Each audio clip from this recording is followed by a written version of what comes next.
con esta segunda parte del llamamiento de Abraham a Canaán. Pero antes, como siempre, oremos a nuestro Señor. Padre eterno, nuevamente pidiéndote porque me ayudes a seguir presentando el mensaje tuyo, que sea sencillo y que nuestros hermanos, hermanas y amigos, amigas lo puedan comprender y sobre todo que la hermandad lo ponga en práctica, los amigos se decidan a obedecerte. Gracias, Señor, por ello, pues lo hacemos siempre en el poderoso nombre de nuestro Señor Jesucristo. Amén. Amén.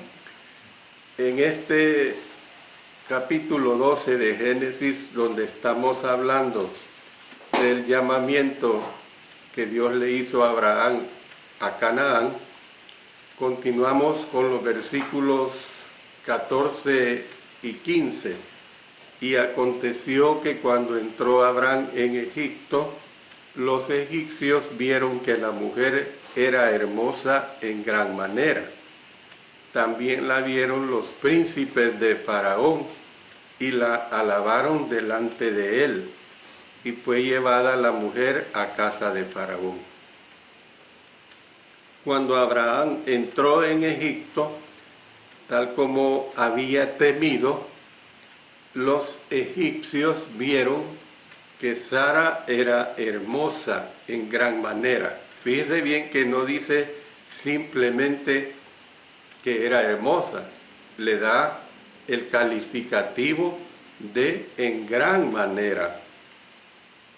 Los príncipes de Faraón, y doy una nota aclaratoria, que en la lengua egipcia el término faraón originalmente quería decir gran casa, en referencia al palacio del rey con el tiempo.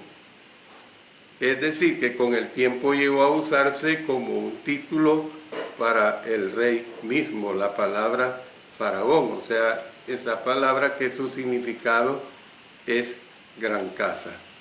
Entonces, los príncipes de Faraón también observaron su belleza y pasaron esta información al rey. Como resultado, fue llevada a la casa de Faraón. El texto no nos dice nada de la respuesta de Sara a la petición de Abraham. ¿Qué pensó de su ardid engañoso? Lo aprobó ella y voluntariamente cooperó cuando los funcionarios egipcios la llevaron al harén del rey. Son interrogantes. Su silencio nos hace pensar que accedió a cooperar en el ardid con el fin de salvar la vida de su marido. Sin embargo, ella probablemente se sintió usada e impotente ante esta situación. Sin lugar a dudas, sufrió una repulsión personal ante la idea que probablemente sería violada por un desconocido, al cual le sería obligada a casarse. Notemos lo que nos presenta el verso 16. E hizo bien a Abraham por causa de ella, y él tuvo ovejas, vacas, asnos, siervos, criadas, asnas y camellos. Mientras tanto, para compensar a Abraham por la pérdida de su supuesta hermana, este pago debe entenderse, hermanos, como una dote de la novia. La dote es la palabra moar, con H, en vista de que el padre de Sara ya no vivía. Entonces, el precio de la novia fue pagado a su hermano Abraham. Entonces, por eso es que Faraón lo recompensó ricamente con ovejas, vacas, asnos y camellos, además de siervos y criadas, o sea, esclavos. Yo sé que para nosotros es una cultura muy diferente. Para nosotros no existe eso y no nos podemos ni imaginar. Aquí hace unos 15, 20 años, no puedo establecer, pero no es muy viejo, hubo una mujer que era atleta y fue a unas competencias a uno de estos países del Medio Oriente y uno de los jeques se enamoró de ella. Y recuerdo que le ofreció matrimonio y ofrecía en una de parte de la dote que le estaba ofreciendo eran 20 camellos. Claro, para nosotros, eso, a nosotros estoy diciendo, es ridículo, ¿verdad? Pero para esas culturas no. Los animales y los siervos mencionados aquí normalmente se asocian a personas ricas, sobre todo en la era patriarcal.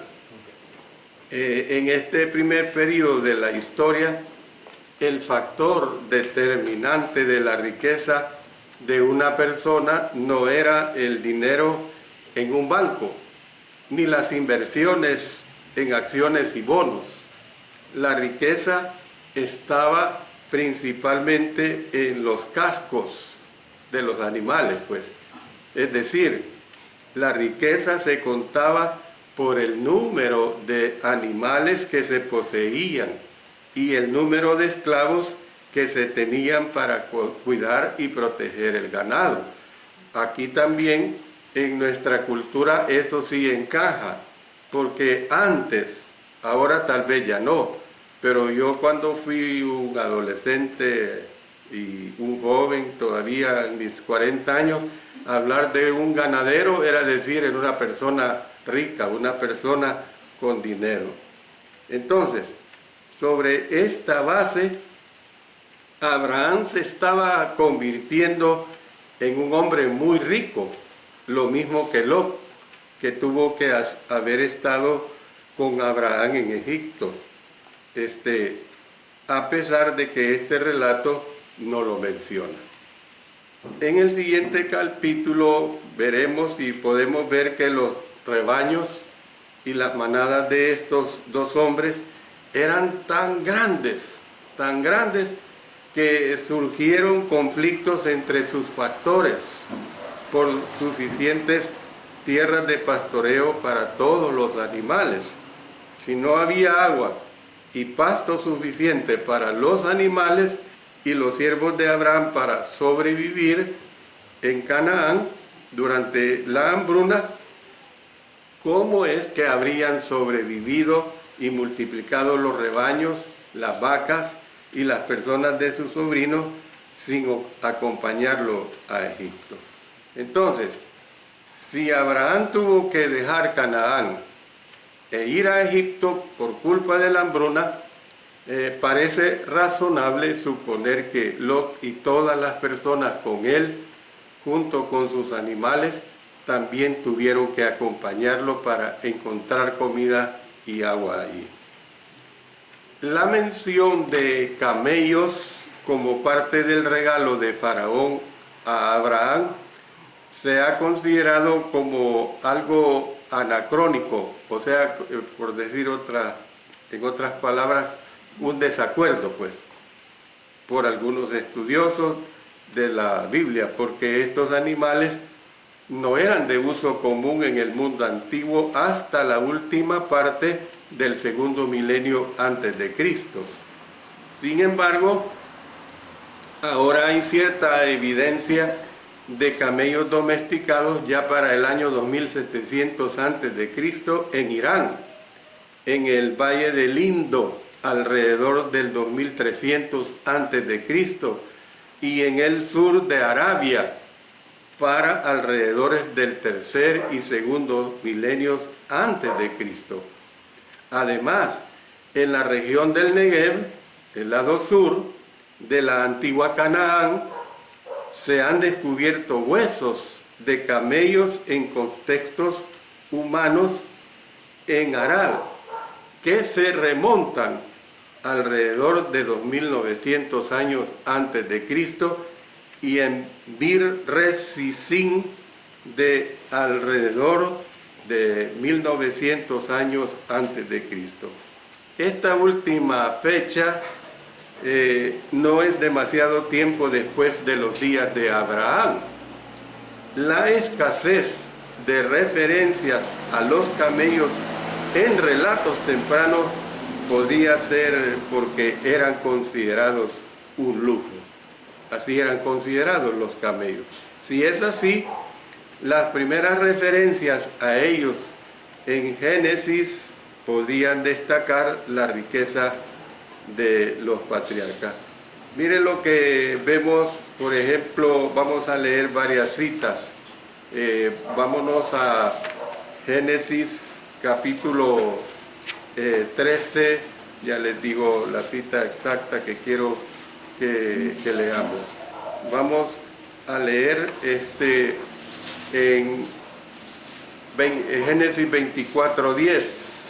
Y el criado tomó 10 camellos de los camellos de su señor y se fue, tomando toda clase de regalos escogidos de su señor, y puesto en camino llegó a Mesopotamia, a la ciudad de Nacor.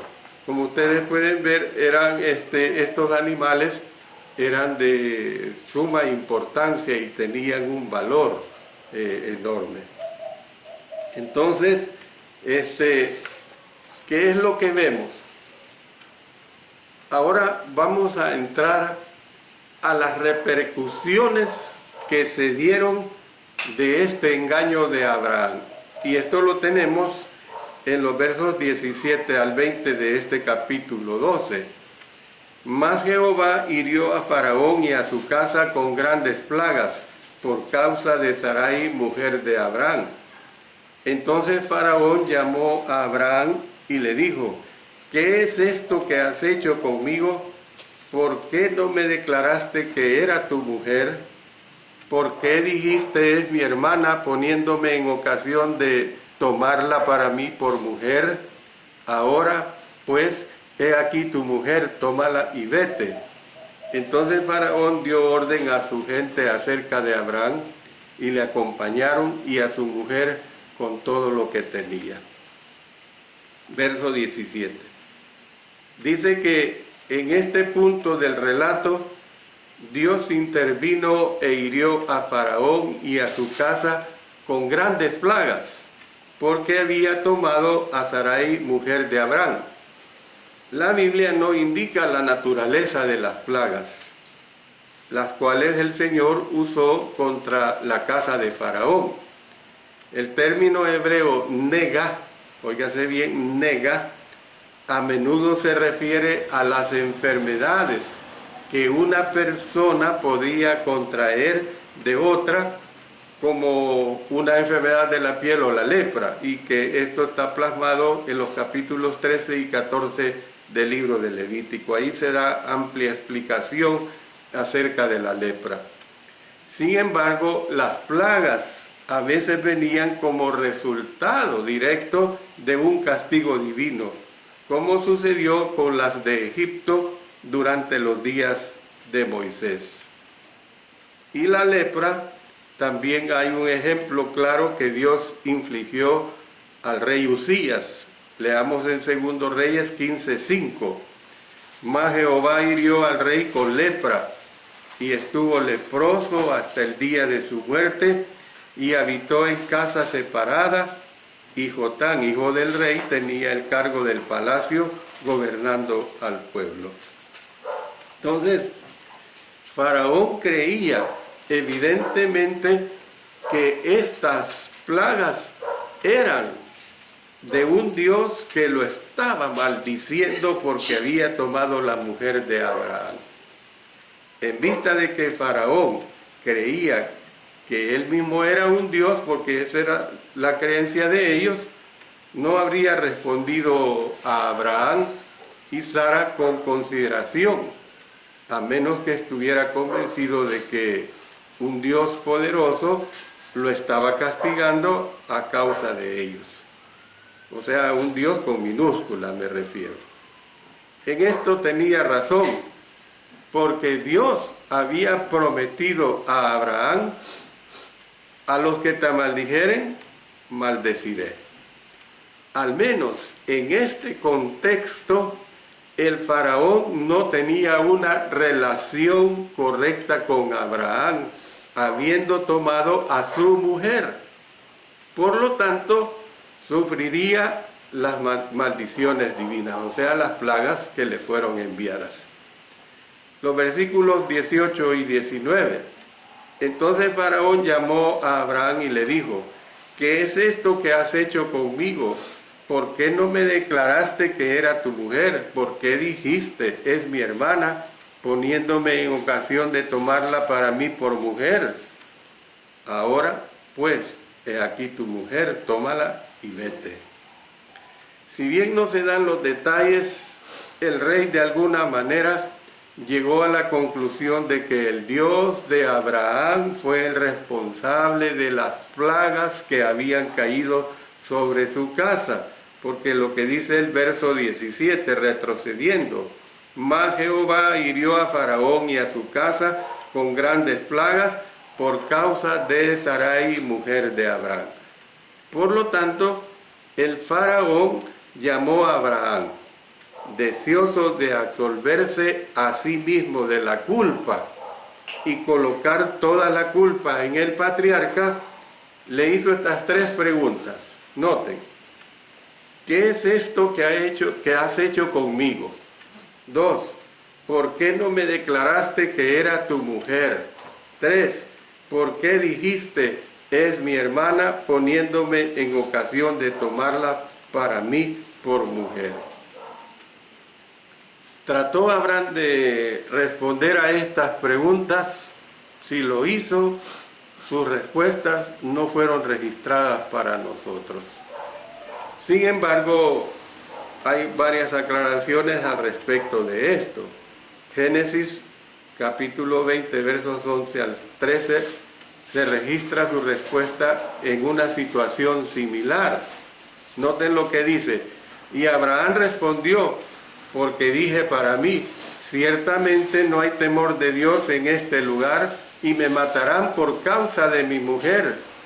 Y a la verdad también es mi hermana, hija de mi padre, mas no hija de mi madre, y la tomé por mujer. Y cuando Dios me hizo salir errante de la casa de mi padre, yo le dije: esta es la merced que tú harás conmigo, que en todos los lugares a donde lleguemos digas de mí, mi hermano es. Por supuesto, sabemos que había persuadido a Sara a mentir y que había participado de manera personal en el engaño al rey de Egipto. Una cosa que es necesario aclarar: aquí ni yo, ni mucho menos la Sagrada está diciendo que la mentira es buena, que la mentira no es pecado, no. Aquí lo que se está describiendo es lo que se hizo, que eran mentiras, ¿ve? Por otro lado, si bien Faraón actuó en ignorancia en esta ocasión, no fue inocente del todo en el asunto. A pesar de que Faraón fingió ser inocente, también era culpable.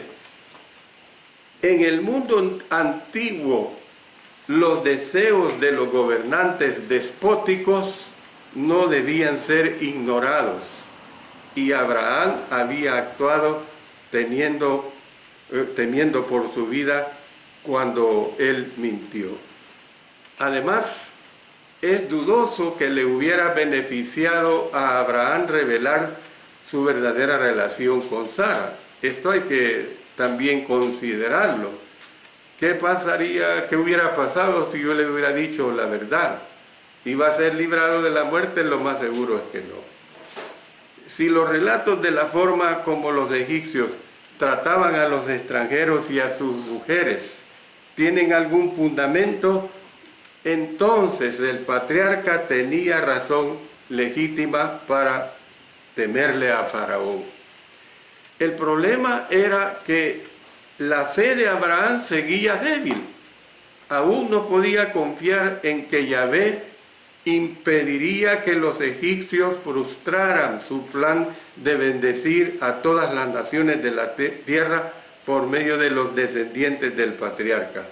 Recuerde, bendeciré a los que te bendijeren y a los que te maldijeren maldeciré, y serán benditas en ti todas las familias de la tierra.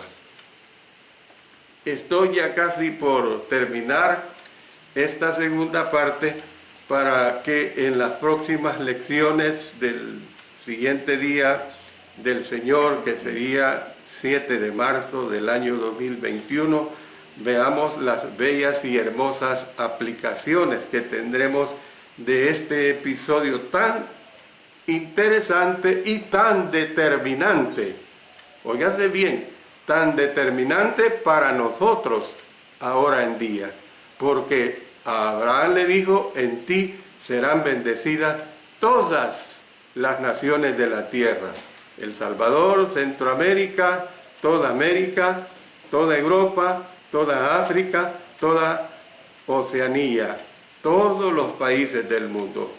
Vuelvo a repetir, que la gente no toma en cuenta esto, ese ya no es problema mío, ni mucho menos de Dios. Ese es problema de la negligencia de los seres humanos.